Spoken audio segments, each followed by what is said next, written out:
πάρεις από τη δική σου ματιά, γιατί εμείς το συζητάμε. Καθημερινά στις 4 το συζητάμε με τη Μέρη Λεριά. Εδώ είμαστε, το συζητάμε, FM 100, καλησπέρα σας και καλώς ήρθατε. Όπως ακριβώς συμβαίνει καθημερινά, δίνουμε ραντεβού στις 4 με ένα θέμα το οποίο αφορά στον άνθρωπο, αφορά στην ψυχολογία, αφορά στις σχέσεις. Ενίοτε είμαστε εδώ για να συζητήσουμε και θέματα τα οποία αφορούν στην ιατρική. Σήμερα είμαστε εδώ με ένα θέμα για το οποίο μάλλον έχουμε ακούσει ίσως αρκετές φορές.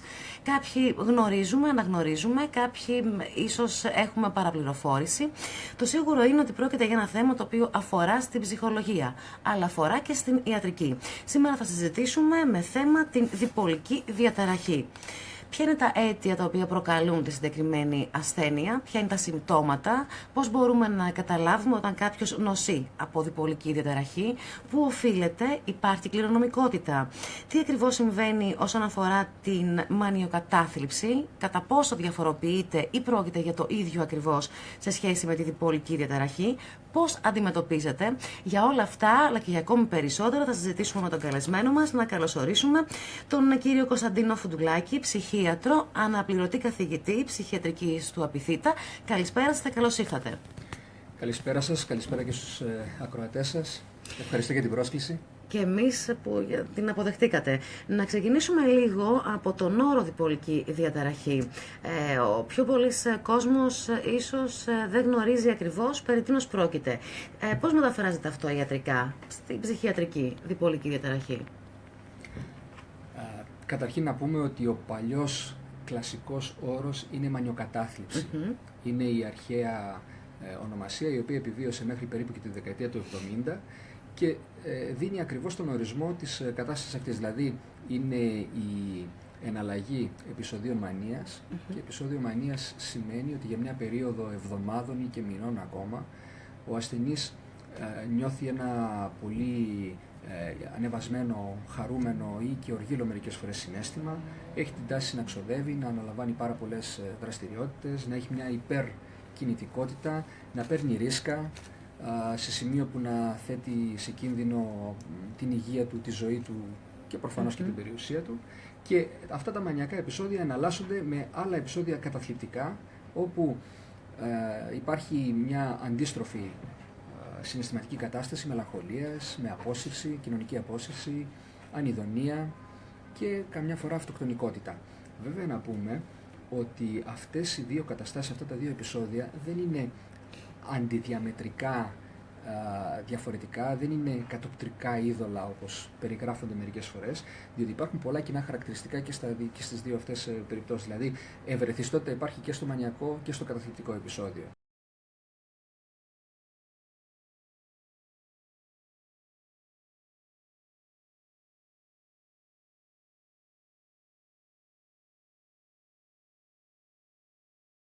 Ο οποίος έχει πάσχει από διπολική διαταραχή μπορεί να μπερδευτεί και να θεωρήσει ότι νοσεί από διπολική διαταραχή ή και το αντίστροφο? Υπάρχουν δύο βασικές μορφές διαταραχών της διάθεσης, όπως λέμε. Παλιά τις λέγαμε συναισθηματικές διαταραχές. Αυτή είναι η μία, είναι η μονοπολική κατάθλιψη, όπου δηλαδή ο άνθρωπος κάνει μόνον καταθλιπτικά επεισόδια ή και μπορεί να είναι και σε μια χρόνια κατάθλιψη χωρίς να έχει επεισοδιακή μορφή. Και υπάρχουν και οι διπολικές ιστορίες, όπου υπάρχει αυτή η εναλλαγή μεταξύ μανιακών και καταθλιπτικών συμπτωμάτων και επεισοδίων, είτε σε χρόνια είτε σε επεισοδιακή μορφή, δεν έχει σημασία. Στο βαθμό και στο χρόνο όπου ένας ασθενής έχει καταθλιπτικά συμπτώματα και καταθλιπτικά επεισόδια, αυτό δεν διαφέρει ιδιαίτερα από τη μονοπολική κατάθλιψη. Και για να είμαστε έτσι πιο συγκεκριμένοι, δεν μπορείς μόνο στη βάση των καταθλιπτικών αυτών συμπτωμάτων να πεις αν αυτή η κατάθλιψη που τώρα έχει ο ασθενής σου είναι μονοπολική, δηλαδή δεν θα κάνει ποτέ το μανιακό επεισόδιο, ή είναι διπολική. Άρα θα ακολουθήσει ή να μαντέψεις ότι έχει προηγηθεί ένα μανιακό επεισόδιο. Η ποιότητα της κατάθλιψης διαφέρει ελάχιστα και δεν έχει προγνωστική αξία. Το πρόβλημα τώρα είναι ότι πάρα πολλές φορές η διπολική διαταραχή ξεκινάει με επεισόδια κατάθλιψης. 1, 2, 3, 4 και το μανιακό επεισόδιο εμφανίζεται για πρώτη φορά μετά από 5-10 χρόνια, μπορεί και παραπάνω. Μπορεί να αργήσει τόσο πολύ, Μπορεί να αργήσει. Άρα σε αυτές τις περιπτώσεις έχουμε αρκετά χρόνια στα οποία η διάγνωση είναι λάθος, χωρίς γι' αυτό να ευθύνεται ούτε ο γιατρός, ούτε ο ασθενής, ούτε κανένας άλλος. Δεν είναι δυνατόν να γίνει η διάγνωση χωρίς να έχεις την ύπαρξη ενός μανιακού επεισοδίου. Αυτό σημαίνει ότι αυτή την περίοδο του χρόνου όπου η διάγνωση δεν ήταν σωστή, ο ασθενής δεν έπαιρνε και τη θεραπεία την οποία θα έπρεπε να πάρει. Άρα εκεί έχουμε θέματα ότι έχει ήδη χρονίσει η νόσος, ήδη έχει πάρει για πολύ καιρό θεραπεία που δεν θα έπρεπε να πάρει. Μερικές φορές, βλέποντας τον ασθενή να μην απαντάει στην αντικαταθλιπτική θεραπεία και να έχει μια κατάθλιψη η οποία επιμένει, η θεραπεία με αντικαταθλιπτικά γίνεται λίγο πιο επιθετικά και αυτό είναι αμφισβητούμενο κατά πόσον είναι σωστό. Μερικές φορές φαίνεται ότι επιδεινώνει τη μακροχρόνια πορεία του ασθενούς. Είναι αυτά τεχνικά θέματα που δεν έχει νόημα ιδιαίτερα να συζητήσουμε αυτή τη στιγμή. Σημασία έχει να ξέρουμε ότι πάρα πολλές φορές ο άνθρωπος έχει για πολλά χρόνια μόνο κατάθλιψη και ξαφνικά του λες, ξέρεις κάτι, τώρα έκανες ένα μανιακό επεισόδιο, δεν είχες κατάθλιψη όλα αυτά τα χρόνια, είχες διπολική διαταραχή, αλλά τώρα είμαστε σε θέση να μπορούμε να τη διαγνώσουμε και τώρα θα πρέπει να αλλάξουμε όλο μας το θεραπευτικό πλάνο για να μπορέσουμε να πετύχουμε καλύτερα αποτελέσματα. Διότι η θεραπεία της διπολικής διαταραχής διαφέρει από τη θεραπεία της μονοπολικής κατάθλιψης και μάλιστα, για να είμαι πιο συγκεκριμένος, η θεραπεία της διπολικής κατάθλιψης, της κατάθλιψης δηλαδή στα πλαίσια της διπολικής νόσου, είναι διαφορετική από την κατάθλιψη στα πλαίσια της μονοπολικής νόσου. Έχει αρκετές διαφορές έτσι στη θεραπευτική προσέγγιση. Τώρα, όσον αφορά στο κομμάτι, στο θέμα που αφορά στα αίτια, στο πού μπορεί να οφείλεται. Για την κατάθλιψη γνωρίζουμε ότι τις περισσότερες φορές οφείλεται σε συγκεκριμένα γεγονότα. Μπορεί να είναι η απώλεια, μπορεί να είναι το πένθος, μπορεί να είναι μια άσχημη ερωτική προσωπική ζωή, μπορεί να είναι μια δύσκολη ζωή, οπότε έρχεται η κατάθλιψη, έρχονται τα δύσκολα συναισθήματα. Όσον αφορά στη διπολική διαταραχή, τι ακριβώς συμβαίνει όσον αφορά στις αιτίες και κατά πόσο ο παράγοντας κληρονομικότητα μπορεί και παίζει ρόλο ή παίζει ρόλο. Κοιτάξτε, όταν μιλάμε για μια συναισθηματική διαταραχή, είτε αυτή είναι μονοπολική είτε διπολική, τότε μιλάμε για μια δυσρύθμιση του συναισθήματος. Μιλάμε δηλαδή για μια δυσκολία να απαντήσει συναισθηματικά ο άνθρωπος σε κάτι το οποίο του συμβαίνει.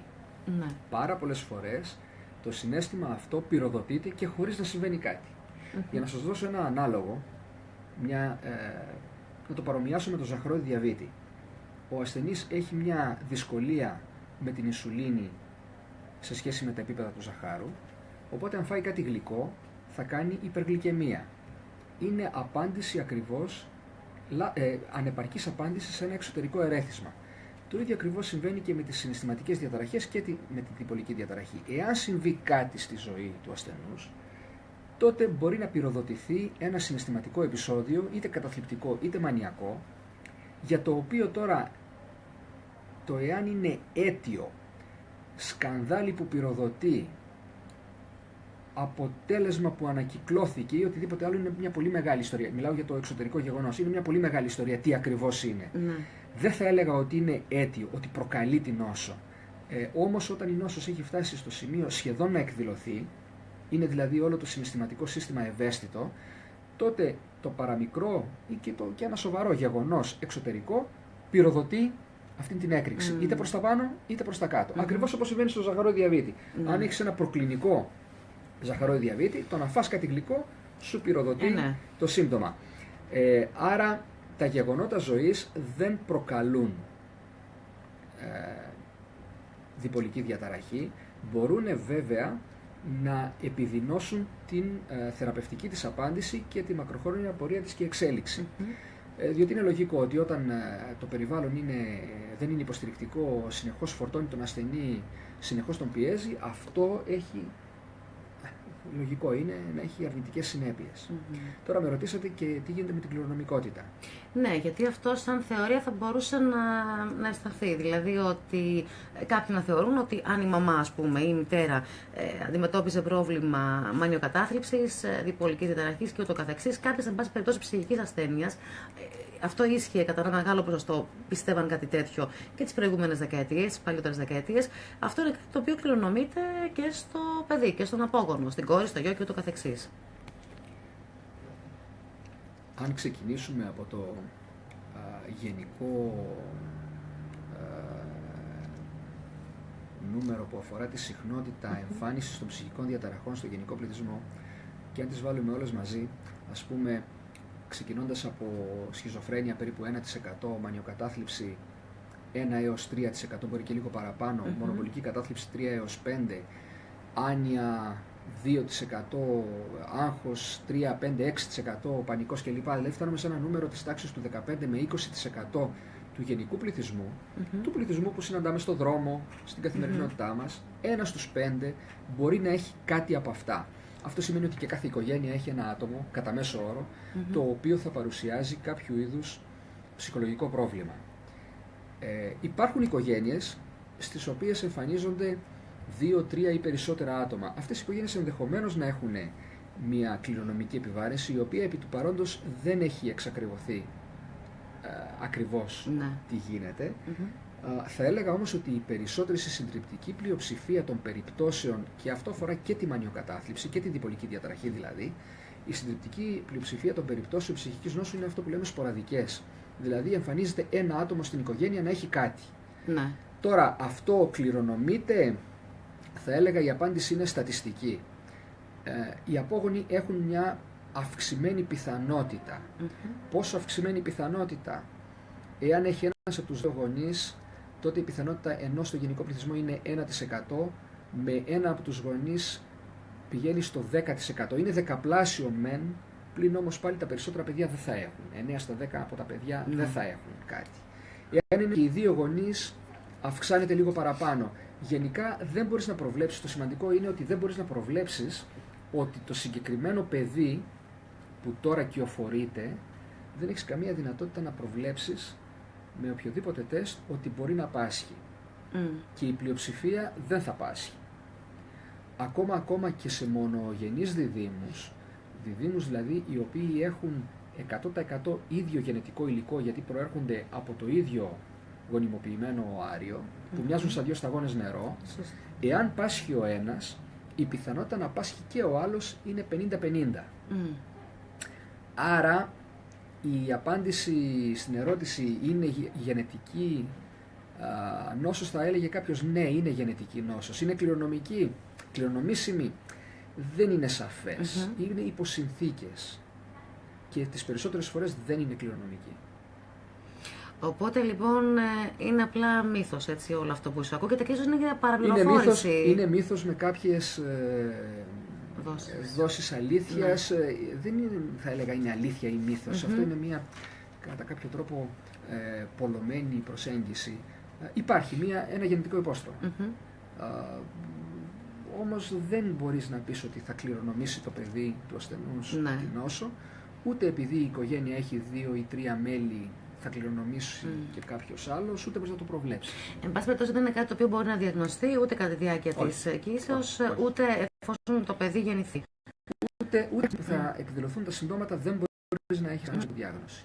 Τώρα, για να ολοκληρώσουμε λίγο όσον αφορά στο κομμάτι συμπτώματα, υπάρχουν συγκεκριμένες, αν θέλετε, ηλικίες κατά τις οποίες διαγνώσκεται, μπορεί να φανεί, μπορεί να διαγνωστεί η διπολική διαταραχή, ή είναι κάτι το οποίο δεν μπορεί κάποιος να το καταλάβει, δεν μπορεί κάποιος να μπει στη δικασία να δει συμπτώματα σε πολύ νεαρή ηλικία, ας πούμε, ή σε πολύ μεγάλη ηλικία, αντίστοιχα?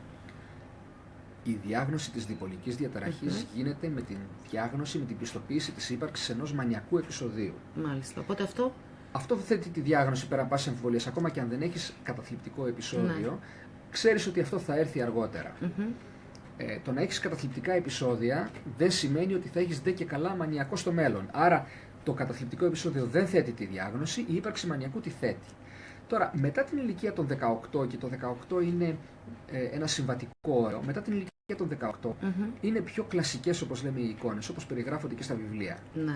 Πριν την ηλικία των 18, και όσο μικρότερο είναι το άτομο, στην παιδική ηλικία, ας πούμε, μπορεί να έχουμε εικόνες που να μοιάζουν με μανία, εικόνες οι οποίες είναι κυρίως ευερέθιστες, εικόνες που έχουν κυρίως διάσπαση προσοχής, δυσκολία προσαρμογής, υπερκινητικά παιδιά, όπου δεν μπορείς να πεις εκείνη την εποχή τι πραγματικά βλέπεις, έως ότου πια οριμάσει και το παιδί και δυστυχώς και η κλινική του εικόνα.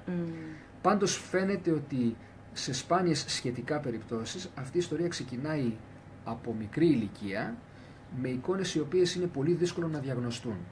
Από την ώρα που θα οριμάσει η κλινική εικόνα μπορεί να μπει η διάγνωση. Αυτό μπορεί να γίνει στα 10, στα 5, στα 10, στα 20.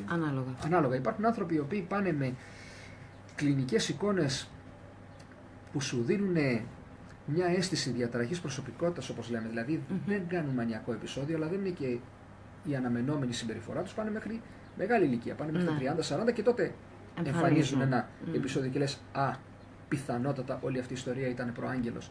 Και ήταν προάγγελος για δεκαετίες.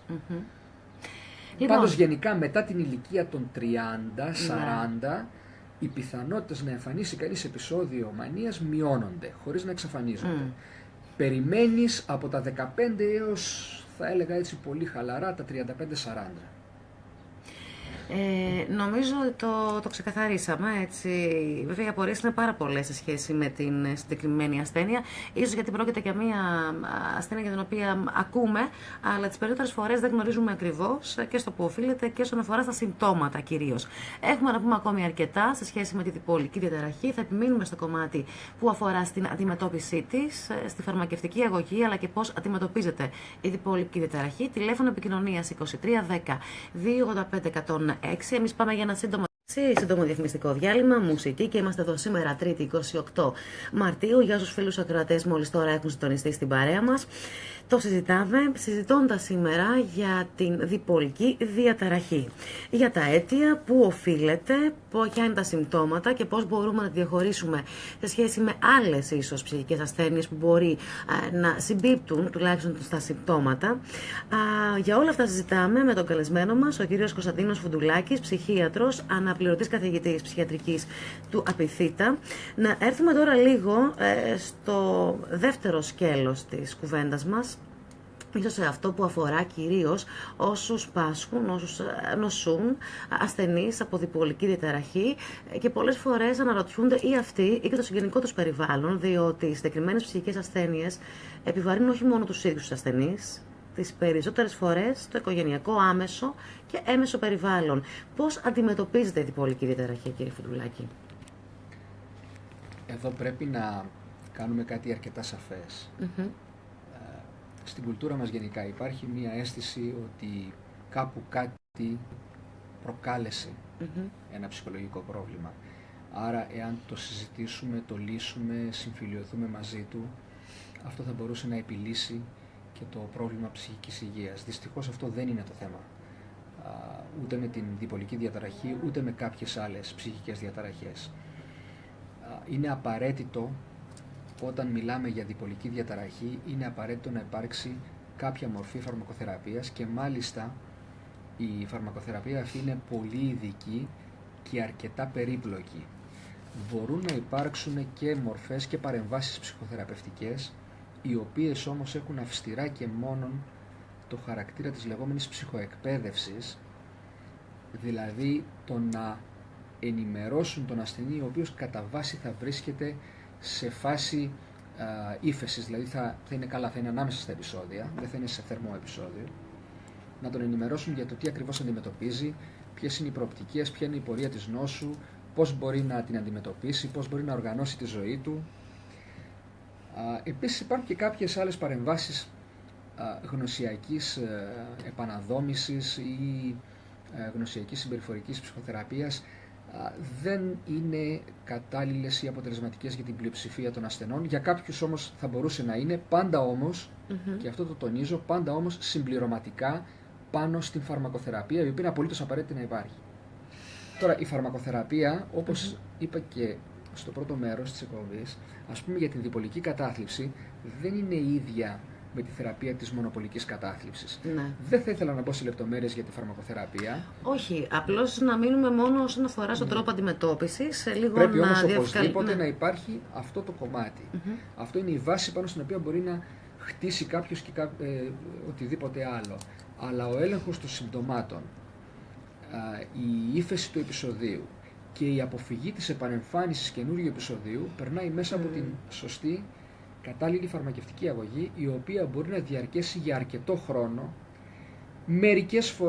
Πολλές φορές μπορεί να διαρκέσει για πάρα πολλά χρόνια ή και φόρου ζωής. Όταν έχεις έναν ασθενή ο οποίος για 10 χρόνια, ας πούμε, τώρα το λέω πολύ σχηματικά, για 10 ή 15 χρόνια έχει κάνει 6, 7, 8 επεισόδια, αυτός ο ασθενής μπορεί να κόψει τα φάρμακα. Μακάρι να μπορούσε να τα κόψει, αλλά ήδη έχει μια νόσο η οποία δεν ελέγχεται 100%, που έχει κάνει μια πορεία 10 ετών.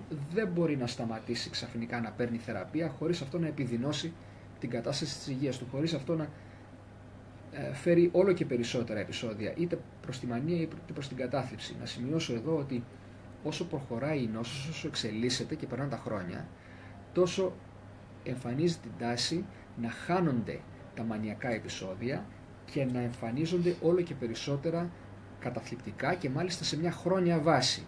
Δηλαδή πάρα πολλοί ασθενείς ξεκινάνε κυρίως με μανιακά επεισόδια ή μισά-μισά και σχεδόν όλοι καταλήγουν, εάν δεν πάρουν σωστή θεραπεία, με μια χρόνια βαριά κατάθλιψη. Τόσο... Εάν και εφόσον δεν υπάρξει κάποια θεραπεία η οποία θα τους κρατήσει. Ναι. Και αυτή τη στιγμή οι θεραπείες που έχουμε τέλειες δεν είναι, όπως δεν είναι σε όλη την ιατρική, αλλά ένα πολύ μεγάλο ποσοστό ασθενών τους κρατάει καθαρούς από συμπτώματα και ένα άλλο πολύ μεγάλο ποσοστό ασθενών τους κρατάει σε πάρα πολύ καλή κατάσταση. Χωρίς θεραπεία οι πιθανότητες είναι κατά. Θα λέγαμε ότι μέσα από την θεραπεία και μέσα από τη φαρμακευτική αγωγή και μέσα από τη θεραπεία μπορεί να έρθει παράλληλα, αν θέλετε, μαζί με κάποια συμβουλευτική, διότι και αυτό το κομμάτι φαντάζομαι ότι βοηθάει, έτσι σαφώς. Θα λέγαμε ότι ένας ασθενής ή από διπολική διαταραχή υπάρχει δυνατότητα, υπάρχει πιθανότητα να γίνει 100% καλά, δηλαδή να επανέλθει. Είναι κάτι το οποίο κάποια στιγμή μπορεί να εμφανιστεί, θα υπάρχει πάντα ο φόβος ότι αυτό μπορεί να επανέλθει ή ότι θα υπάρχουν ίσως συναισθηματικές ανασφάλειες, ότι μπορεί να ξαναεπιστρέψει. Κοιτάξτε, ας πάρουμε την υπόθεση ότι έχουμε ένα νέο άτομο το οποίο κάνει ένα μανιακό επεισόδιο, άρα παίρνει τη διάγνωση της διπολικής και για πάρα πολλά χρόνια είναι απολύτως καλά. Δεν μπορείς να προβλέψεις εάν θα επανεμφανιστεί και τι θα ξαναεμφανιστεί. Αυτό που έχει δικαίωμα, ας το πω έτσι, εντός εισαγωγικών το δικαίωμα, κάθε άνθρωπος είναι ότι όταν είναι για αρκετά χρόνια απολύτως καλά μετά από ένα επεισόδιο, έχει δικαίωμα να ζητήσει και να σκεφτεί να διακόψει τη φαρμακευτική αγωγή. Αυτό έχει φυσικά τα ρίσκα, αλλά τις περισσότερες φορές ο κόσμος το παίρνει αυτό το ρίσκο.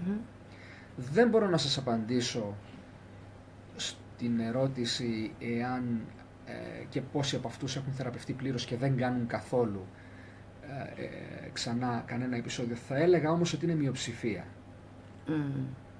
Θα έλεγα ότι η διακοπή της φαρμακευτικής αγωγής μετά από ένα μανιακό επεισόδιο, εάν δεν έχει καθόλου μανιακά και έχει μόνο καταθλιπτικά, είναι άλλη ιστορία. Αν έχει όμως κάνει έστω και ένα μανιακό επεισόδιο, τότε η διακοπή της θεραπείας είναι ένα ρίσκο. Σίγουρα μετά το δεύτερο μανιακό επεισόδιο δεν το συζητάμε καθόλου. Μιλάμε τώρα για νέο άτομο μετά το πρώτο μανιακό επεισόδιο που για πολλά χρόνια είναι καλά. Εκεί δικαιούται να πάρει τα ρίσκα του, αλλά πάλι είναι ρίσκο μεγάλο και μάλλον εναντίον. Ένας ασθενής θα λέγαμε ότι μπορεί να νιώσει ξανά ασφάλεια μέσα από τη φαρμακευτική αγωγή, μέσα από τη συμβουλευτική και εφόσον μετά από ένα μεγάλο χρονικό διάστημα δεν επανεμφανίσει κάποιο μανιακό επεισόδιο. Είναι σε θέση δηλαδή ή υπάρχει αυτή η συναισθηματική ανασφάλεια που συνήθως έχουν οι ασθενείς που έχουν νοσήσει από κάποια ψυχική ασθένεια? Κατά βάση μπορεί και να αισθανθεί ασφάλεια και να νιώσει σίγουρος για τον εαυτό του και να οργανώσει φυσικά τη ζωή του. Τώρα, αν αισθανθεί απολύτως ασφαλής, κανείς μας δεν είναι απολύτως ασφαλής. Πάντα υπάρχει πιθανότητα ότι ξέρεις κάτι μπορεί να ξανάρθει και όλοι μας έχουμε το φόβο ότι κάποια στιγμή κάτι θα μας συμβεί. Αυτό ναι, είναι. Αλλά από τη στιγμή που η όλη κατάσταση είναι υπό έλεγχο, η θεραπεία κρατάει με πλήρη ύφεση και περνάνε τα χρόνια χωρίς πρόβλημα, τότε νομίζω ότι μπορεί να αισθάνεται αρκετά ασφαλής και αρκετή αυτοπεποίθηση. Η διπολική διαταραχή σαν ψυχική ασθένεια, ίσως πριν από 2 δεκαετίες, να μην ήταν ευρύτερα γνωστή στον κόσμο. Τα τελευταία χρόνια, βέβαια, μέσα από δηλώσεις κυρίως ανθρώπων οι οποίοι ασχολούνται στον χώρο του θεάματος και μιλώντας πολλές φορές για προβλήματα που μπορεί να αντιμετωπίσουν, είτε αφορούν στην κατάθλιψη, είτε αφορούν στην μανιοκατάθλιψη, είτε αφορούν στην διπολική διαταραχή, αυτόματα οι ασθένειες γίνονται, απομυθοποιούνται. Βγαίνουν στην επιφάνεια, κάποιος μπορεί να τις χειριστεί πιο εύκολα, να τις πει πιο εύκολα. Δηλαδή, μέχρι και πριν από πολλά χρόνια, ίσως δεν λέγαμε εύκολα κάποια ασθένεια ψυχική, μανιοκατάθλιψη, σχιζοφρένεια. Ήταν απογορευμένο, stop. Θα λέγαμε ότι με αυτόν τον τρόπο πάβει να υφίσταται κοινωνικός ρατσισμός όταν κάποιος έχει κάποια ψυχική ασθένεια, ή συνεχίζει και υπάρχει? Εσείς, μέσα από την εμπειρία σας ως ψυχίατρος. Κοιτάξτε, αν το πάρουμε ιστορικά, Ναι. ο χώρος της ψυχικής υγείας και της ψυχιατρικής ξεκίνησε από τα μεγάλα άσυλα του 16ου, 17ου, 18ου αιώνα, όπου κατά βάση υπήρχαν πάρα πολύ βαριές καταστάσεις, χρόνια σχιζοφρένεια, εποχή που δεν είχαμε καν και θεραπείες, έτσι, νοητική υστερήση βαριά. Ξεκίνησε λοιπόν μέσα από τη μελέτη αυτών των πολύ βαριών καταστάσεων, όπου οτιδήποτε άλλο μπροστά τους οχρεούσε. Και περάσαμε τα τελευταία 20-30 χρόνια, 40 μάλλον, μετά την εμφάνιση και της φαρμακοθεραπείας, η οποία πια έφερε ένα έλεγχο στη συμπτωματολογία και επέτρεψε να ανοίξουν τα άσυλα, να επανενταχθεί ένας πολύ μεγάλος αριθμός ασθενών στην κοινωνία πίσω, να περπατάει στον δρόμο και να μην καταλαβαίνεις ότι έχει κάνει επεισόδιο ή ότι έχει κάνει πολλά επεισόδια και ότι παίρνει σοβαρή φαρμακευτική αγωγή και παρόλα αυτά δεν καταλαβαίνεις ούτε ότι περπατάει στον δρόμο ούτε όταν του μιλάς. Είναι τόσο επιτυχημένες πλέον πολλές θεραπευτικές παρεμβάσεις. Οπότε αρχίσαμε να βλέπουμε και άλλα προβλήματα, καθώς το μεγάλο κομμάτι του βάρους έφυγε, και άλλα προβλήματα τα οποία τα συναντάμε κυρίως στην κοινότητα. Η μονοπολική κατάθλιψη και το άγχος είναι τέτοια προβλήματα που βλέπουμε συνήθως στην κοινότητα, δεν τα βλέπαμε στα παλιά ασυλικού τύπου ψυχιατρία. Η μανιοκατάθλιψη, όπως τη λέγαμε παλιά, πολλές φορές οι βαρύτερες μορφές της παίρναν τη διάγνωση σχιζοφρένειας. Υπήρχε αυτή η διαγνωστική τάση και άλλες μορφές της έπαιρναν απλά τη διάγνωση κατάθλιψης. Μόνο τα τελευταία 30-40 χρόνια αρχίζουμε έτσι πιο σοβαρά να την διαφοροποιούμε διαγνωστικά και να την θεραπεύουμε με πιο ειδικό τρόπο, καθώς τα τελευταία 15 χρόνια είναι που έχει αθροιστεί έτσι μια επιστημονική γνώση πολύ ειδικά για τη θεραπεία της διπολικής. Πριν από 15-20 χρόνια δεν είχαμε τόσο ειδικές γνώσεις όσο έχουμε σήμερα. Και πραγματικά είναι, την τελευταία 15 ετία είναι που άλλαξε λίγο το κλίμα. Στατιστικά γνωρίζουμε τι γίνεται τα τελευταία χρόνια. Συγγνώμη, με ρωτήσατε και κάτι άλλο. Τι γίνεται με τους διάσημους? Ναι, διότι, ας πούμε, π.χ. όσον αφορά στη διπολική διαταραχή, για ποιο λόγο το ρώτησα, πριν από νομίζω 3-4 χρόνια η ασθένεια αυτή έγινε γνωστή, ακούστηκε ίσως για πρώτη φορά έτσι, δημόσια από την Κάθεδρα Jones. Και, έχει διπολική διαταραχή, νοσηλεύτηκε, με την κατάλληλη θεραπεία το αντιμετώπισε, ξανά πάλι επεισόδιο. Και λέω, μήπως όλο αυτό τελικά απενεχοποιείται, πάβει να υπάρχει το στίγμα? Κοιτάξτε, υπάρχουν πολλοί ηθοποιοί κυρίως, οι οποίοι έχουν δηλώσει δημόσια ότι πάσχουν από διπολική διαταραχή. Αυτό δεν μπορεί να το ξέρει κανένας αν ισχύει όντως. Ναι, σωστά. Ανάμεσα στους οποίους είναι η Κάρι Φίσερ, η οποία πέθανε πριν λίγο καιρό. Είναι ο Ρίτσαρντ Ντρέιφους, ο Κλοντ Βαν Ντάμ,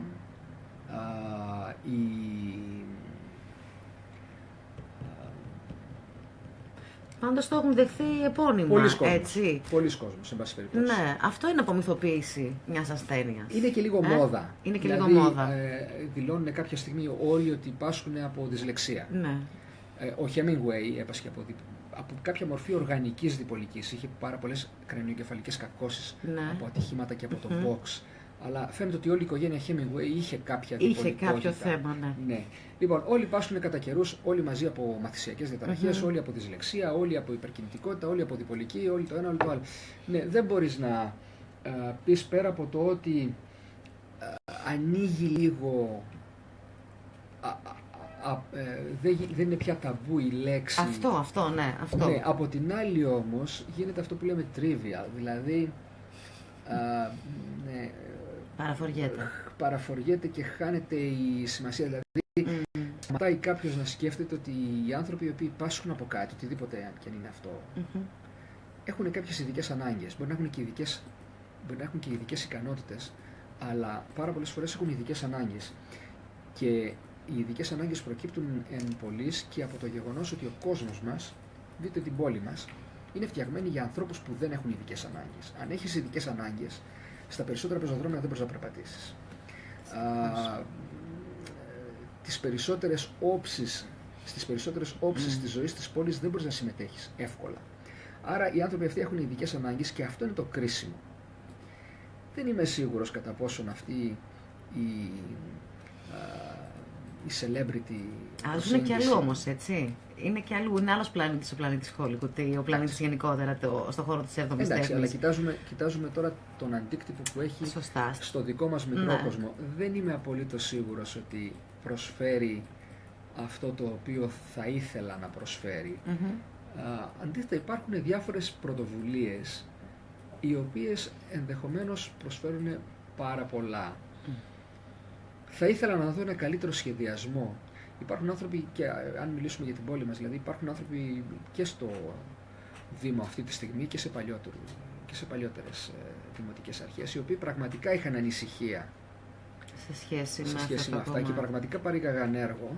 Θα έλεγα όμως ότι έχουμε πάρα πολύ δρόμο ακόμα. Και θα έλεγα επίσης ότι έχουμε θέμα συνολικότερο. Δεν είναι μόνο ο Δήμος και οι αρχές. Στα σχολεία μας έχουμε επαρκή ενημέρωση του διδακτικού προσωπικού. Στο πανεπιστήμιο έχουμε επαρκή υποστήριξη. Κάνουμε προσπάθειες. Σε σχέση με το αν κάποιος δηλαδή σε σχέση με αυτό που θα θέλαμε. Ναι, μαθητής αντιμετωπίσει κάποιο ψυχολογικό πρόβλημα και αν ο εκπαιδευτικός ή ο δάσκαλος είναι σε θέση να το δει, να δει τα συμπτώματα, να τα διαχειριστεί. Μεγάλη κουβέντα. Να σας πω κάτι.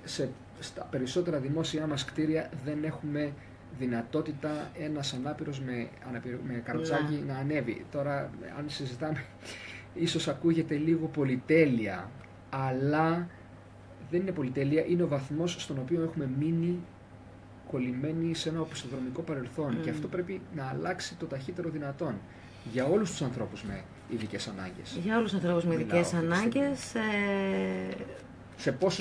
Σε πόσα μέρη της πόλης ένας τυφλός μπορεί να πάρει πληροφορία. Ναι, την πήγαμε βέβαια αλλού την κουβέντα, αλλά... Αυτή όμως είναι η κουβέντα. Αυτή είναι η κουβέντα, ξεκινώντας από αυτό... Από την διπολική διαταραχή που είναι ένα πρόβλημα.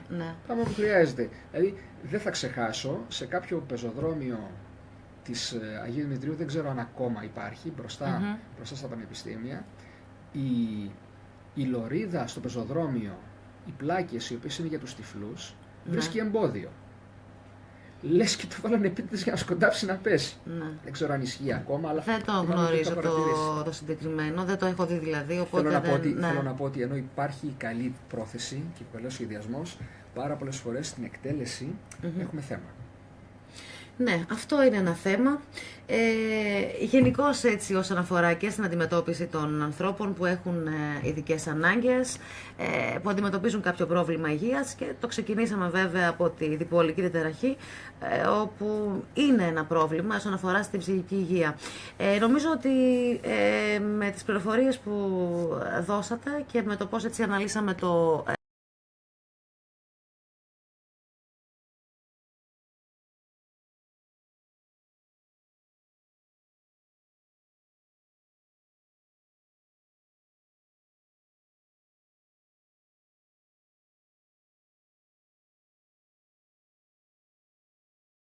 σύντομο διαφημιστικό διάλειμμα, μουσική και είμαστε εδώ σήμερα 3η 28 Μαρτίου. Για όσους φίλους ακροατές μόλις τώρα έχουν συντονιστεί στην παρέα μας, το συζητώντας σήμερα για την διπολική διαταραχή. Για τα αίτια, πού οφείλεται, ποια είναι τα συμπτώματα και πώς μπορούμε να τη διαχωρίσουμε σε σχέση με άλλες ίσως ψυχικές ασθένειες που μπορεί να συμπίπτουν τουλάχιστον στα συμπτώματα. Για όλα αυτά συζητάμε με τον καλεσμένο μας, ο κύριος Κωνσταντίνος Φουντουλάκης, ψυχίατρος, αναπληρωτής καθηγητής ψυχιατρικής του Απιθύτα.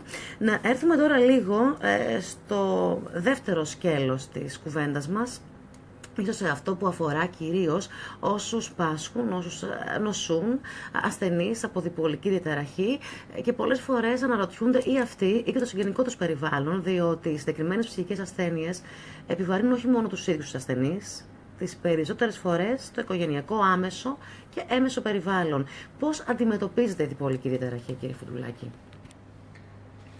Εδώ πρέπει να κάνουμε κάτι αρκετά σαφές. Στην κουλτούρα μας γενικά υπάρχει μία αίσθηση ότι κάπου κάτι προκάλεσε ένα ψυχολογικό πρόβλημα. Άρα εάν το συζητήσουμε, το λύσουμε, συμφιλιωθούμε μαζί του, αυτό θα μπορούσε να επιλύσει και το πρόβλημα ψυχικής υγείας. Δυστυχώς αυτό δεν είναι το θέμα. Ούτε με την διπολική διαταραχή, ούτε με κάποιες άλλες ψυχικές διαταραχές. Είναι απαραίτητο, όταν μιλάμε για διπολική διαταραχή, είναι απαραίτητο να υπάρξει κάποια μορφή φαρμακοθεραπείας και μάλιστα η φαρμακοθεραπεία αυτή είναι πολύ ειδική και αρκετά περίπλοκη. Μπορούν να υπάρξουν και μορφές και παρεμβάσεις ψυχοθεραπευτικές, οι οποίες όμως έχουν αυστηρά και μόνον το χαρακτήρα της λεγόμενης ψυχοεκπαίδευσης, δηλαδή το να ενημερώσουν τον ασθενή, ο οποίος κατά βάση θα βρίσκεται σε φάση ύφεσης, δηλαδή θα είναι καλά, θα είναι ανάμεσα στα επεισόδια, δεν θα είναι σε θερμό επεισόδιο, να τον ενημερώσουν για το τι ακριβώς αντιμετωπίζει, ποιες είναι οι προοπτικές, ποια είναι η πορεία της νόσου, πώς μπορεί να την αντιμετωπίσει, πώς μπορεί να οργανώσει τη ζωή του. Επίσης υπάρχουν και κάποιες άλλες παρεμβάσεις γνωσιακής επαναδόμησης ή γνωσιακής συμπεριφορικής ψυχοθεραπείας. Δεν είναι κατάλληλες ή αποτελεσματικές για την πλειοψηφία των ασθενών. Για κάποιους όμως θα μπορούσε να είναι, πάντα όμως, και αυτό το τονίζω, πάντα όμως συμπληρωματικά πάνω στην φαρμακοθεραπεία, η οποία είναι απολύτως απαραίτητη να υπάρχει. Τώρα, η φαρμακοθεραπεία, όπως είπα και στο πρώτο μέρος της εκπομπής, ας πούμε για την διπολική κατάθλιψη, δεν είναι ίδια με τη θεραπεία της μονοπολικής κατάθλιψης. Ναι. Δεν θα ήθελα να μπω σε λεπτομέρειες για τη φαρμακοθεραπεία. Όχι, απλώς να μείνουμε μόνο όσον αφορά στον τρόπο αντιμετώπισης. Πρέπει όμως οπωσδήποτε να υπάρχει αυτό το κομμάτι. Αυτό είναι η βάση πάνω στην οποία μπορεί να χτίσει κάποιος και οτιδήποτε άλλο. Αλλά ο έλεγχος των συμπτωμάτων, η ύφεση του επεισοδίου και η αποφυγή της επανεμφάνισης καινούριου επεισοδίου περνάει μέσα από την σωστή κατάλληλη φαρμακευτική αγωγή, η οποία μπορεί να διαρκέσει για αρκετό χρόνο. Μερικές φορές, πολλές φορές μπορεί να διαρκέσει για πάρα πολλά χρόνια ή και φόρου ζωής. Όταν έχεις έναν ασθενή ο οποίος για 10 χρόνια, ας πούμε, τώρα το λέω πολύ σχηματικά, για 10 ή 15 χρόνια έχει κάνει 6, 7, 8 επεισόδια, αυτός ο ασθενής μπορεί να κόψει τα φάρμακα. Μακάρι να μπορούσε να τα κόψει, αλλά ήδη έχει μια νόσο η οποία δεν ελέγχεται 100%, που έχει κάνει μια πορεία 10 ετών. Δεν μπορεί να σταματήσει ξαφνικά να παίρνει θεραπεία χωρίς αυτό να επιδεινώσει την κατάσταση της υγείας του, χωρίς αυτό να φέρει όλο και περισσότερα επεισόδια, είτε προς τη μανία είτε προς την κατάθλιψη. Να σημειώσω εδώ ότι όσο προχωράει η νόσος, όσο εξελίσσεται και περνάνε τα χρόνια, τόσο εμφανίζει την τάση να χάνονται τα μανιακά επεισόδια και να εμφανίζονται όλο και περισσότερα καταθλιπτικά και μάλιστα σε μια χρόνια βάση. Δηλαδή πάρα πολλοί ασθενείς ξεκινάνε κυρίως με μανιακά επεισόδια ή μισά-μισά και σχεδόν όλοι καταλήγουν, εάν δεν πάρουν σωστή θεραπεία, με μια χρόνια βαριά κατάθλιψη. Τόσο... Εάν και εφόσον δεν υπάρξει κάποια θεραπεία η οποία θα τους κρατήσει. Ναι. Και αυτή τη στιγμή οι θεραπείες που έχουμε τέλειες δεν είναι, όπως δεν είναι σε όλη την ιατρική, αλλά ένα πολύ μεγάλο ποσοστό ασθενών τους κρατάει καθαρούς από συμπτώματα και ένα άλλο πολύ μεγάλο ποσοστό ασθενών τους κρατάει σε πάρα πολύ καλή κατάσταση. Χωρίς θεραπεία οι πιθανότητες είναι κατά. Θα λέγαμε ότι μέσα από την θεραπεία και μέσα από τη φαρμακευτική αγωγή και μέσα από τη θεραπεία μπορεί να έρθει παράλληλα, αν θέλετε, μαζί με κάποια συμβουλευτική, διότι και αυτό το κομμάτι φαντάζομαι ότι βοηθάει, έτσι σαφώς. Θα λέγαμε ότι ένας ασθενής που νοσεί από διπολική διαταραχή, υπάρχει δυνατότητα, υπάρχει πιθανότητα να γίνει 100% καλά, δηλαδή να επανέλθει. Είναι κάτι το οποίο κάποια στιγμή μπορεί να εμφανιστεί, θα υπάρχει πάντα ο φόβος ότι αυτό μπορεί να επανέλθει ή ότι θα υπάρχουν ίσως συναισθηματικές ανασφάλειες, ότι μπορεί να ξαναεπιστρέψει.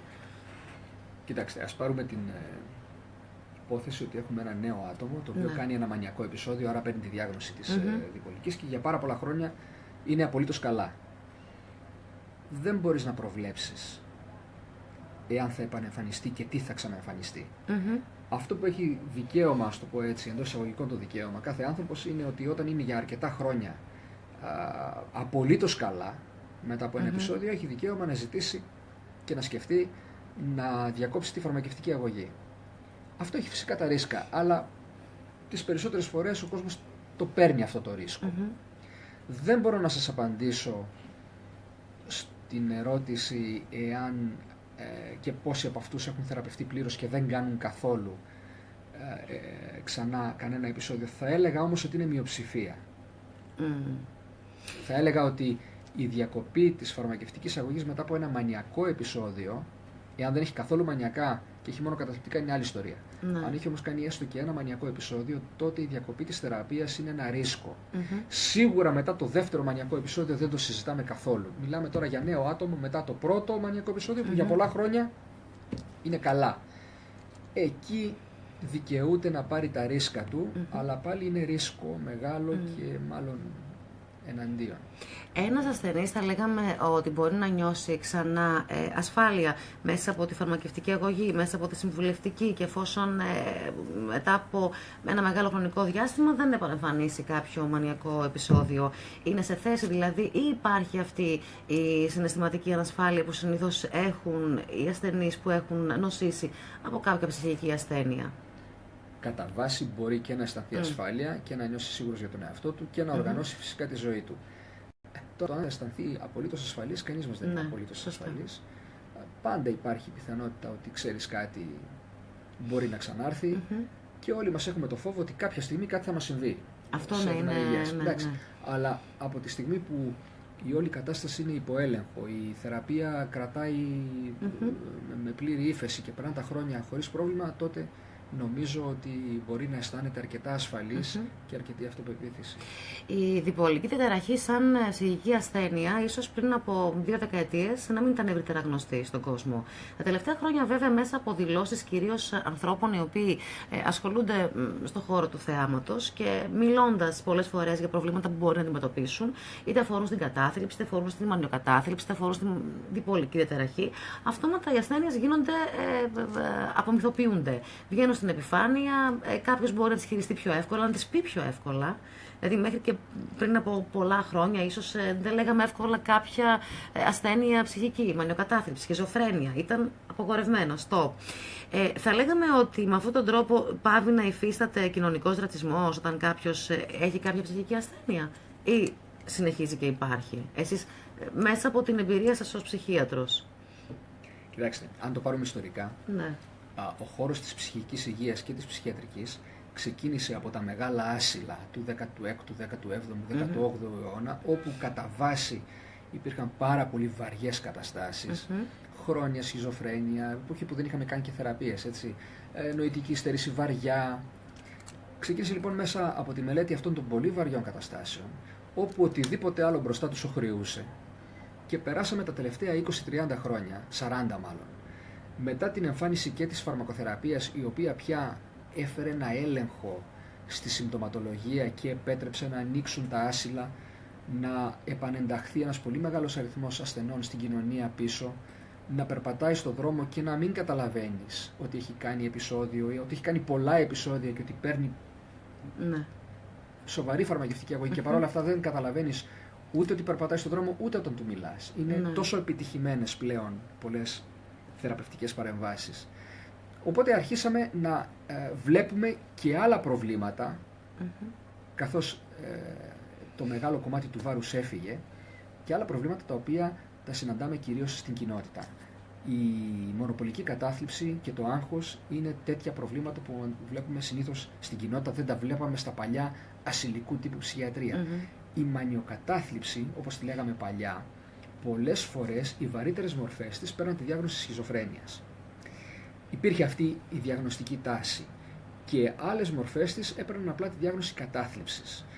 Μόνο τα τελευταία 30-40 χρόνια αρχίζουμε έτσι πιο σοβαρά να την διαφοροποιούμε διαγνωστικά και να τη θεραπεύουμε με πιο ειδικό τρόπο, καθώς τα τελευταία 15 χρόνια είναι που έχει αθροιστεί έτσι μια επιστημονική γνώση πολύ ειδικά για τη θεραπεία της διπολικής. Πριν από 15-20 χρόνια δεν είχαμε τόσο ειδικές γνώσεις όσο έχουμε σήμερα. Ναι.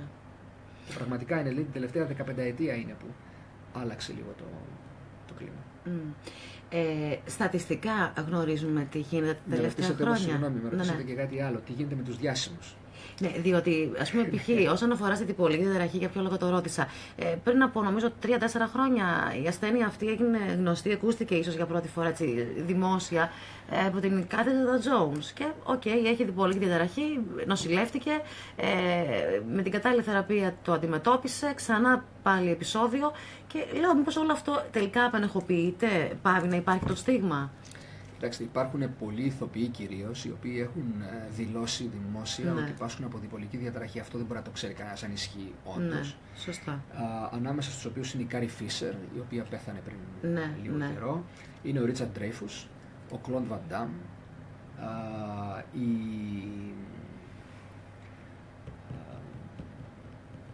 Πάντως το έχουν δεχθεί επώνυμα, έτσι. Πολλοί κόσμος, εν πάση περιπτώσει. Ναι, αυτό είναι απομυθοποίηση μιας ασθένειας. Είναι και λίγο μόδα. Είναι και δηλαδή, λίγο μόδα. Δηλώνουν κάποια στιγμή όλοι ότι πάσχουν από δυσλεξία. Ναι. Ο Hemingway έπασχε από κάποια μορφή οργανικής διπολικής. Είχε πάρα πολλές κρανιοκεφαλικές κακώσεις από ατυχήματα και από το box. Αλλά φαίνεται ότι όλη η οικογένεια Hemingway είχε κάποια διπολικότητα. Είχε κάποιο θέμα, ναι. Λοιπόν, όλοι πάσχουν κατά καιρούς, όλοι μαζί από μαθησιακές διαταραχές, όλοι από δυσλεξία, όλοι από υπερκινητικότητα, όλοι από διπολική, όλοι το ένα, όλοι το άλλο. Ναι, δεν μπορείς να πεις πέρα από το ότι ανοίγει λίγο. Δεν είναι πια ταμπού η λέξη. Αυτό, ναι. Αυτό. Ναι, από την άλλη όμως γίνεται αυτό που λέμε trivial, δηλαδή ναι, παραφοριέται και χάνεται η σημασία. Δηλαδή, σταματάει κάποιος να σκέφτεται ότι οι άνθρωποι οι οποίοι πάσχουν από κάτι, οτιδήποτε και αν είναι αυτό, έχουν κάποιες ειδικές ανάγκες. Μπορεί να έχουν και ειδικές ικανότητες, αλλά πάρα πολλές φορές έχουν ειδικές ανάγκες. Και οι ειδικές ανάγκες προκύπτουν εν πολλοίς και από το γεγονός ότι ο κόσμος μας, δείτε την πόλη μας, είναι φτιαγμένη για ανθρώπους που δεν έχουν ειδικές ανάγκες. Αν έχεις ειδικές ανάγκες, στα περισσότερα πεζοδρόμια δεν μπορείς να περπατήσεις. Στις περισσότερες όψεις της ζωής της πόλης δεν μπορείς να συμμετέχεις εύκολα. Άρα οι άνθρωποι αυτοί έχουν ειδικές ανάγκες και αυτό είναι το κρίσιμο. Δεν είμαι σίγουρος κατά πόσον αυτή η celebrity. Είναι και αλλού όμως, έτσι. Είναι και αλλού. Είναι άλλος πλανήτης ο πλανήτης Hollywood, ο πλανήτης γενικότερα στον χώρο της 7ης τέχνης. Εντάξει, αλλά κοιτάζουμε τώρα τον αντίκτυπο που έχει στο δικό μας μικρό κόσμο. Δεν είμαι απολύτως σίγουρος ότι προσφέρει αυτό το οποίο θα ήθελα να προσφέρει. Αντίθετα, υπάρχουν διάφορες πρωτοβουλίες οι οποίες ενδεχομένως προσφέρουν πάρα πολλά. Θα ήθελα να δω ένα καλύτερο σχεδιασμό. Υπάρχουν άνθρωποι, και αν μιλήσουμε για την πόλη μας, δηλαδή υπάρχουν άνθρωποι και στο Δήμο αυτή τη στιγμή και σε παλιότερες δημοτικές αρχές, οι οποίοι πραγματικά είχαν ανησυχία σε σχέση με αυτά και πραγματικά παρήγαγαν έργο. Θα έλεγα όμως ότι έχουμε πάρα πολύ δρόμο ακόμα. Και θα έλεγα επίσης ότι έχουμε θέμα συνολικότερο. Δεν είναι μόνο ο Δήμος και οι αρχές.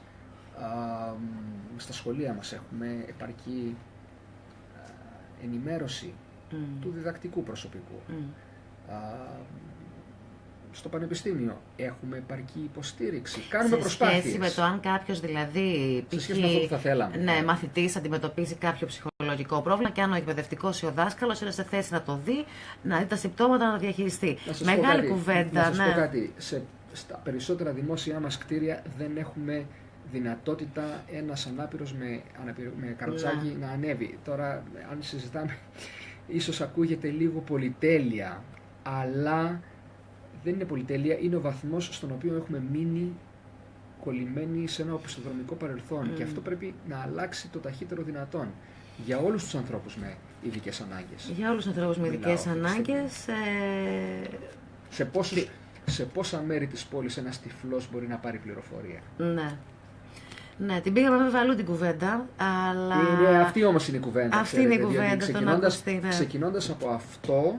Από τη διπολική διαταραχή που είναι ένα πρόβλημα. Ναι. Πάμε όπου χρειάζεται. Δηλαδή, δεν θα ξεχάσω, σε κάποιο πεζοδρόμιο της Αγίου Δημητρίου, δεν ξέρω αν ακόμα υπάρχει, μπροστά στα πανεπιστήμια, η λωρίδα στο πεζοδρόμιο, οι πλάκες οι οποίες είναι για τους τυφλούς, βρίσκει εμπόδιο.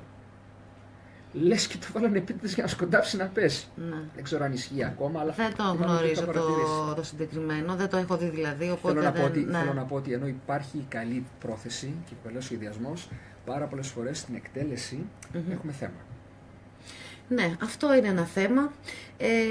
Γενικώς έτσι όσον αφορά και στην αντιμετώπιση των ανθρώπων που έχουν ειδικές ανάγκες, που αντιμετωπίζουν κάποιο πρόβλημα υγείας, και το ξεκινήσαμε βέβαια από τη διπολική διαταραχή, όπου είναι ένα πρόβλημα όσον αφορά στην ψυχική υγεία. Νομίζω ότι με τις πληροφορίες που δώσατε και με το πώς έτσι αναλύσαμε το